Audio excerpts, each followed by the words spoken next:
नमस्कार, शाम के ठीक 6:30 बज चुके हैं और आप देख रहे हैं आपका favourite show mister chief minister और मैं हूं आपके साथ प्रीति चौहान। ये शो दिखाने का हमारा सिर्फ एक ही मकसद है कि हम आपको आपके सूबे, आपके प्रदेश, आपके राज्य के मुख्यमंत्री से आपको सीधा जोड़ पाएं।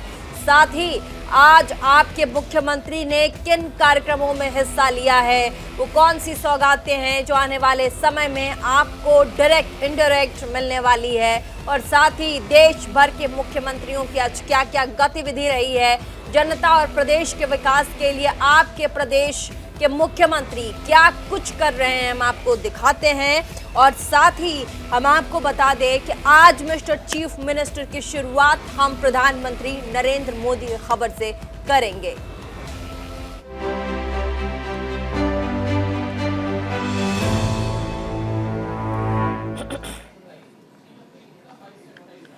कर्नाटक पहुंचे प्रधानमंत्री नरेंद्र मोदी।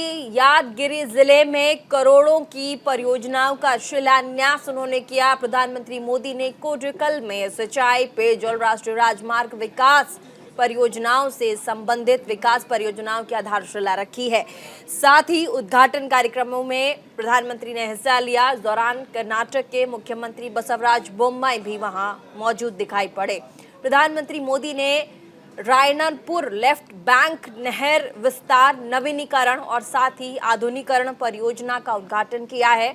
इस मौके पर प्रधानमंत्री मोदी ने कहा कि नारायणपुर लेफ्ट बैंक नहर विस्तार से कलबुर्गी, यादगिरी, साथ ही विजयपुर जिलों के लाखों किसानों को सीधे लाभान्वित किया जा सकता है। उन्होंने कहा कि सूरत चेन्नई आर्थिक कॉरिडोर का विस्तार होगा, जो कि हिस्सा कर्नाटक में पड़ता है, उसका भी आज काम शुरू हुआ है। इससे कलबुर्गी और यादगिरी में एज ऑफ लिविंग भी बढ़ेगी, यहाँ बहुत से लोगों को रोजगार मिलेगा। क्या कुछ कहा है प्रधानमंत्री ने, एक बार जल्दी से आपको सुनवा भी देते हैं।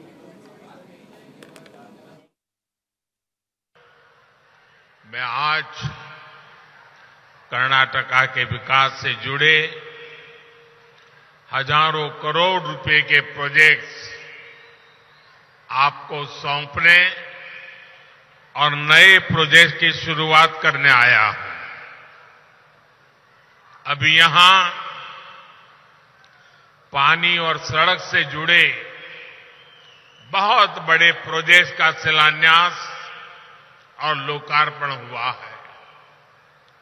नारायणपुर लेफ्ट बैंक कैनाल के विस्तार और आधुनिकीकरण से यादगीर, कलबुर्गी और विजयपुर जिले के लाखों किसानों को सीधा सीधा लाभ होने वाला है। Yadgir village multi water supply scheme से भी जिले के लाखों परिवारों को पीने का साफ पानी मिलने वाला है। सूरत चेन्नई इकोनॉमिक कॉरिडोर का जो हिस्सा कर्नाटका में पड़ता है, उस पर भी आज काम शुरू हुआ है। इससे यादगीर, रायचूर और कलबुर्गी सहित इस पूरे क्षेत्र में ईज ऑफ लिविंग भी बढ़ेगी और यहां उद्यमों को, रोजगारों को भी बहुत बल मिलने वाला है। विकास के इन सभी प्रोजेक्ट्स के लिए यादगीर के, कर्नाटका के सभी लोगों को बहुत बहुत बधाई। और चलिए अब बात करते हैं हरियाणा की, जहां पर प्रदेश के मुख्यमंत्री मनोहर लाल खट्टर ने आगामी बजट को लेकर के कहा कि इस बार बजट डबल बजट होगा। पिछली बार 550 करोड़ का बजट था, लेकिन इस बार सरकार ने 1100 करोड़ का बजट रखा है। इस बजट में पब्लिक हेल्थ के लिए भी 100 करोड़ का बजट होगा, जबकि कृषि और बाकी जगहों पर भरने वाले पानी की निकासी के लिए इस बजट में फोकस किया जाएगा। तो वहीं हम आपको बता दें, दूसरी तरफ सरकार ने दिल्ली में भारतीय कुश्ती संघ के खिलाफ प्रदर्शन कर रहे पहलवानों को मुख्यमंत्री मनोहर का साथ मिला है। मुख्यमंत्री मनोहर लाल खट्टर ने कहा कि हमारी महिला एथलीटों की सुरक्षा बहुत महत्वपूर्ण है और हम इसे गंभीरता से लेते हैं। हम उनका मनोबल कम नहीं होने देंगे। 28 जो प्रोजेक्ट्स हैं, लगभग 1100 करोड़ रुपए का जो बजट है वो एक प्रकार से डिमांड की गई है और वो फाइनेंस डिपार्टमेंट उसके ऊपर विचार करने के बाद और इसको हम फाइनल करेंगे। पिछली बार से ये बजट डबल है। पिछली बार लगभग 550 करोड़ का बजट था, इस बार ये 1100 करोड़ का है। इसमें 100 करोड़ रुपए का पब्लिक हेल्थ को भी एक्स्ट्रा जो बजट उन्होंने डिमांड की है वो भी इसमें जोड़ा गया है। और इस बार हमने जहां प्रोजेक्ट्स में जो आबादी में पानी भरता था, जहां कृषि क्षेत्र में पानी भरता है, उसको निकालने के लिए ड्रेन आउट करने की जो व्यवस्थाएं होती हैं, ज्यादा जोर दिया है कि उसका पानी का रिचार्ज करने के प्रोजेक्ट्स ज्यादा लगाए जाए। 2026 तक हरियाणा जो है कैसे हम उसको बाढ़ मुक्त कर सकते हैं। हालांकि बाढ़ अभी भी नहीं आती है उतनी ज्यादा, लेकिन वाटर का जो इकट्ठा होता है कुलेशा कई दिन तक खड़ा रहता है, वो पानी निकालने की कोशिश के बावजूद भी कई जगह तो 15 दिन, 20 दिन, 25 दिन, 28 दिन तक भी वो पानी खड़ा रहता है और कई बार एक फसल किसान की बोई भी नहीं जाती है। ऐसा भी सारे विषय जो ध्यान में किए हैं वो सब एक प्रकार से उस सारी स्थिति से मुक्त होने के लिए 2026 तक हम ये सारे काम करके और पूरी जमीन को उपयोगी हम बना सकेंगे। जल भराव के जो पानी है, जो एरिया है, उसमें जैसे मैंने बताया रिचार्ज बोरवेल्स, इसको बनाने के लिए एक स्कीम हम जल्दी लेकर के आएंगे। किसानों की कंट्रीब्यूशन से और जहां जहां बोरवेल चाहते हैं उनको बोरवेल हम लगा करके दे सकें अथवा फाइनेंशियल हेल्प उनकी करें।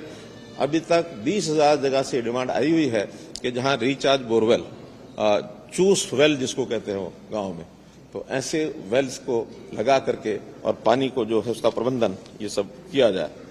देखिए वो विषय ध्यान में आया है और जिस प्रकार से वो सारी डेवलपमेंट हुई है, जो हमारा खेल मंत्रालय है, केंद्र सरकार, उन्होंने उस पर नोटिस लिया है। 72 घंटे के अंदर अंदर जो ये हमारा खेल संघ है, भारतीय कुश्ती संघ, इनको एक प्रकार से जवाब देने के लिए कहा है, उसका जवाब देंगे। सारी बातें बहुत गंभीरता से ली गई हैं और इन सब विषयों को जैसे भी वो रिपोर्ट करते हैं और जरूर मैं समझता हूं इसका संज्ञान जो है वो भारत सरकार खेल विभाग जरूर लेगा, क्योंकि ये सब चीजें बहुत ही गंभीर हैं और खास करके खिलाड़ियों के लिए उनको जो प्रोत्साहन देने के लिए हम जितने काम करते हैं, ऐसी घटनाओं से कहीं ना कहीं जो उनका मनोबल टूटता है उसको बिल्कुल नहीं टूटने देंगे। चीजों को गंभीरता से लेंगे। खास करके जो हमारी बेटियां हैं, बहनें हैं, जो महिला खिलाड़ी हैं, उनकी सुरक्षा ये बहुत जरूरी है, इसके ऊपर पूरा ध्यान देंगे। देखिए इसमें चूंकि हमारे पास इस प्रकार की कोई पहले शिकायत नहीं आई और ये कल ही जब ये सारा प्रदर्शन करने का विषय आया है तब से ही जानकारी मिली है। कल मेरे क्योंकि लगातार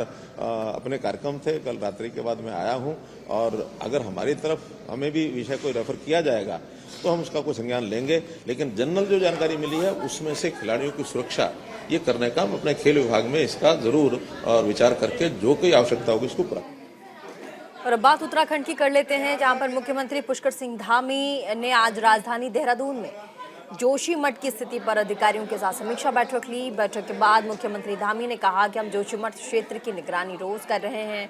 वहां पर पानी तकरीबन 570 एलपीएम से घटकर अब 100 एलपीएम तक आ चुका है, जो कि एक राहत की बात है। मुख्यमंत्री ने कहा कि आपदा प्रभावितों के लिए पुनर्वास के लिए नए स्थानों का विकल्प भी जल्द ही ढूंढा जा रहा है, उनका चयन किया गया है, उसका भी अध्ययन किया जा रहा है। केंद्र और राज्य सरकार दोनों ही आपदा निवारण के लिए हर संभव प्रयास कर रहे हैं। उस दौरान मुख्यमंत्री धामी ने उन लोगों को आड़े हाथों लिया जो जोशीमठ के हालात को लेकर के भ्रम फैला रहे हैं। धामी ने कहा कि राज्य में जोशीमठ में 65 से 70% लोग सामान्य जीवन जीते हैं और किसी भी तरह की दिक्कत नहीं है। राज्य सरकार जोशीमठ के लिए तत्पर है और वो दिखाई पड़ता है।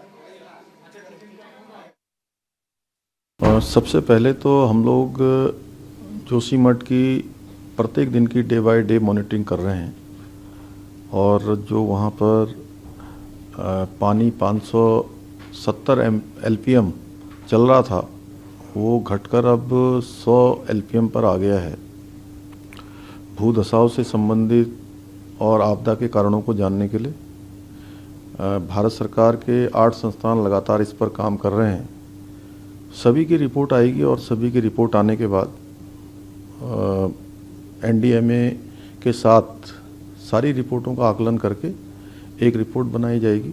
उसके आधार पर उसका जो आगे का ट्रीटमेंट का प्लान है उस पर काम होगा। इसके साथ साथ जो पुनर्वास होना है उसके लिए भी नए स्थानों का जो वैकल्पिक रूप से चयन किया गया है उनका भी अध्ययन किया जा रहा है।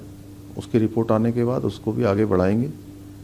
भारत सरकार और राज्य सरकार दोनों ही पूरी तरह से इस बात के लिए प्रतिबद्ध हैं कि हर कीमत पर हमारे जो भी आपदा के प्रभावित लोग हैं, जोशीमठ शहर है, उसका आगे का प्लान बनाया जाए। आपदा प्राकृतिक है, लेकिन आपदा के निवारण के लिए हर संभव काम करेंगे। कल मैंने माननीय गृह मंत्री जी से भी मैंने भेंट की थी और उन्होंने भी हर संभव सहायता का आश्वासन दिया है। 65 से 70% लोग सामान्य रूप से वहाँ पर रह रहे हैं, सारे काम चल रहे हैं और हमारी चारधाम यात्रा भी 4 महीने बाद प्रारंभ होने वाली है। उसकी तैयारी यहाँ से भी हो रही है और मैं सभी से कहना चाहता हूँ कि स्थितियाँ, चूँकि आपदा के कारण जो नुकसान हुआ है वो तो है ही है, लेकिन उसके अतिरिक्त अन्य स्थानों पर कोई ऐसी बात नहीं है। सभी काम चल रहे हैं, सभी चीज़ें सामान्य हैं। कुछ लोग देश के अनेकों स्थानों पर बैठकर, और जिम्मेदार लोग मैं कहूँगा उनको, वो भी अपने विभिन्न माध्यमों से, ट्वीट के माध्यम से, सोशल मीडिया के माध्यम से यहाँ की चिंता कर रहे हैं। मैं उनका आभारी हूँ, उनका धन्यवाद करना चाहता हूँ कि उत्तराखंड के लोगों की जो है चिंता कर रहे हैं, जोशीमठ के लोगों की चिंता कर रहे हैं। लेकिन अनावश्यक रूप से उनके ट्वीट करने से, जो कि उनको वस्तुस्थिति का वहाँ पर सही प्रकार से उनके पास जानकारी नहीं होगी या आकलन नहीं होगा, उसके कारण से एक अनावश्यक लोगों के बीच में चिंता और पैनिक फैल रहा है। मैं चाहूँगा, मैं उनसे अनुरोध करूँगा कि सभी लोग बहुत सोच समझकर जोशीमठ के बारे में अपनी टिप्पणी करें। बाकी हमने आधिकारिक रूप से सरकारी प्रवक्ता यहाँ पर बनाए हुए हैं जो डे बाय डे की मॉनिटरिंग की रिपोर्ट भी लोगों को कर रहे हैं। और उत्तराखंड के बाद अब बारी है बिहार की। यहाँ पर मुख्यमंत्री नीतीश कुमार ने तेलंगाना के मुख्यमंत्री केसीआर के महारैली में सम्मिलित ना होने पर बयान दिया है। साथ ही उन्होंने कहा कि मैं किसी और काम में व्यस्त था और मुझे केसीआर की रैली के बारे में पता ही नहीं था। मुख्यमंत्री ने कहा कि जिन लोगों को रैली में आमंत्रित किया गया था वे वहां आ गए हैं। साथ ही मुख्यमंत्री नीतीश कुमार ने आगे कहा कि कोई भी अपनी पार्टी की बैठक करता है और अगर लोगों को बुलाता है तो उसमें कौन सी नई बात है। आपको बता दें कि मिशन 2024 के लिए विपक्ष ने बीजेपी को सत्ता से बेदखल करने के लिए अभी से तैयारी शुरू कर दी है, जिसमें तेलंगाना के खम्मम जिले में मुख्यमंत्री के चंद्रशेखर राव ने मेगा रैली का आयोजन किया, जिसमें मुख्यमंत्री अरविंद केजरीवाल, सीएम भगवंत मान, यूपी के पूर्व मुख्यमंत्री रहे अखिलेश यादव और केरल के मुख्यमंत्री भी शामिल हुए। लेकिन इससे बिहार के मुख्यमंत्री और डिप्टी सीएम दोनों ही नदारद दिखे।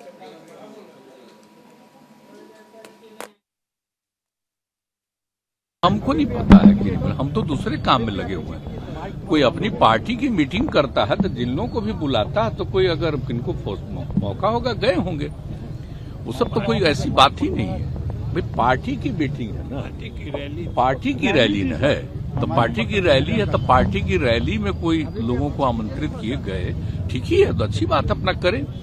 हम लोगों को कहाँ कोई मतलब, हम लोग तो देख रहे हैं कि रात दिन हम लोग किस काम में लगे हुए हैं। तो इस बीच में कोई कहीं हमको चाहे भी तो कैसे जाएंगे। तो सब कोई इशू नहीं है। ये मत समझिए कि वो कोई बन गया, कोई एक जगह बन गया है, कई दलों का, ऐसा कुछ नहीं है। तो जानते ही है कि किन्हीं कोई भी आमंत्रित करते हैं तो अपने पार्टी के मीटिंग में किसी तरह का कोई कॉन्फ्रेंस करते हैं तो लोग जाते रहते हैं। वो सब यहाँ नहीं आए हैं बेचारे, आप सोचिए ना, यहाँ नहीं आए हैं। ये मेरा अपने लिए कोई ख्वाहिश नहीं है, ये मत समझ लीजिएगा कि हम कोई चाहते हैं और उसके चक्रिए नहीं चाहते। हम बस एक ही चीज चाहते हैं कि ज्यादा से ज्यादा विपक्ष के लोग एकजुट हों और आगे बढ़ें, वो देश के हित। और अब बात उत्तर प्रदेश की। यहाँ पर मुख्यमंत्री योगी आदित्यनाथ का जानवरों के प्रति प्रेम अक्सर दिख जाता है। इसी कड़ी में बिल्ली के साथ आज उत्तर प्रदेश के मुख्यमंत्री ने एक अनोखा वीडियो सोशल मीडिया पर शेयर किया, जो कि तेजी से वायरल हो रहा है। वायरल वीडियो में मुख्यमंत्री योगी आदित्यनाथ सोफे पर बैठी बिल्ली से बड़े ही प्रेम से पूछ रहे हैं कि क्या कुछ खाओगी। मुख्यमंत्री इस बात को कई बार दोहराते हैं। वहीं सोफे पर बैठी बिल्ली उन्हें खूब ध्यान से निहारती है। आप भी देखिए मुख्यमंत्री योगी के जानवरों के प्रति ये एक अनोखा सोशल मीडिया पर वायरल वीडियो। खाएगी कुछ?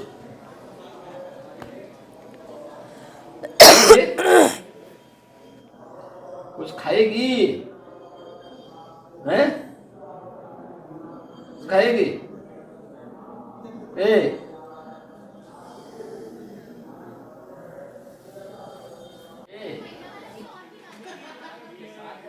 तो अपने सोशल मीडिया पे एक बहुत ही अच्छा और प्यार भरा संदेश भरा वीडियो देखा जिसमें जानवरों के प्रति लगाव मुख्यमंत्री योगी आदित्यनाथ का दिखाई पड़ रहा था। आगे बढ़ते हैं, उत्तर प्रदेश की ही बात करते हैं। यूपी के उप मुख्यमंत्री केशव प्रसाद मौर्य ने पूर्व मुख्यमंत्री और समाजवादी पार्टी के अध्यक्ष अखिलेश यादव पर जमकर निशाना साधा। कहा कि बीजेपी को जनता ने चुना है, जबकि अखिलेश को यूपी की जनता 4 चुनाव में पहले ही जवाब दे चुकी है। वहीं तीसरे मोर्चे पर उन्होंने कहा कि चाहे कोई पहला या दूसरा कोई भी मोर्चा आ जाए, लेकिन 2024 में फिर से आएगी तो भाजपा की ही सरकार।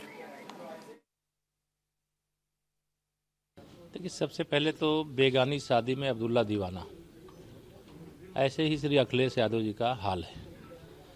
और जैसे मुंगेरी लाल को हसीन सपने आते थे, वैसे श्री अखिलेश यादव जी को आ रहे हैं। उत्तर प्रदेश की जनता ने इनको लगातार 4 चुनावों में 2017, 2014, 2019, 2022 4 चुनावों में इनको धूल चटा करके, कमल का फूल खिला करके देश और प्रदेश में सरकार बना चुका है। इसके बाद भी इस प्रकार का बयान देने से मुझे यह लगता है कि जैसे श्री अखिलेश जी का स्वास्थ्य अच्छा नहीं है, उनको अपने स्वास्थ्य की जांच करानी चाहिए। भारतीय जनता पार्टी की लगातार सफलता देखने के बाद भी जो बयान देते हैं, उस बयान को देते समय भी उनको ये ध्यान नहीं रहता है कि मैं जो बोल रहा हूं उसका अगर परिणाम उसके विपरीत जाएगा, जो तय है कि इनका 2024 में सपा का खाता भी खुलेगा यूपी में कि नहीं खुलेगा, यह भी तय नहीं है। और वह इतनी बड़ी बड़ी डींगे मारते हैं। वो थर्ड फ्रंट की बात करते हैं, एक दूसरा नीतीश कुमार जी मेन फ्रंट की बात करते हैं, तो ममता दीदी जो है अलग अपना फ्रंट खोलने की बात कर रही हैं, कांग्रेस अपना अलग फ्रंट खोलने की बात कर रही। चाहे जितने फ्रंट खोल ले, चाहे जितने फ्रंट बना ले, लेकिन देश की जनता के दिल में मोदी जी हैं, भारतीय जनता पार्टी है। और 2024 में एक बार फिर से 2019 से भी अधिक सांसदों के साथ माननीय नरेंद्र मोदी जी के नेतृत्व में देश में भारतीय जनता पार्टी की सरकार जनता बनाना चाहती है, गांव का गरीब बनाना चाहता है, किसान बनाना चाहता है, नौजवान बनाना चाहता है, महिलाएं बनाना चाहती हैं। इसलिए ये चाहे जितने फ्रंट खोल ले, इनको जब खोदेंगे पहाड़ तो 2024 में। और अब बात करते हैं गुजरात की। यहाँ पर 1300 किलोमीटर लंबी जावा येजदी बाइक रैली में भाग लेने वाले एनसीपी कैडेट्स को मुख्यमंत्री भूपेंद्र पटेल ने हरी झंडी दिखाकर रवाना किया है। आपको बताते चलें कि एनसीसी के 75वीं वर्षगांठ समारोह के तहत गुजरात और दादरा नगर हवेली, दमन और दीव के एनसीसी निदेशालयों की तरफ से साबरमती आश्रम से दांडी तक साइकिल रैली का आयोजन किया गया। साइकिल रैली के एनसीसी कैडेट्स दांडी पहुंचे। वहां पर दांडी से दिल्ली तक बाइक रैली के कैडेट्स शामिल हुए। इन एनसीसी युवाओं ने दांडी में नमक बनाया।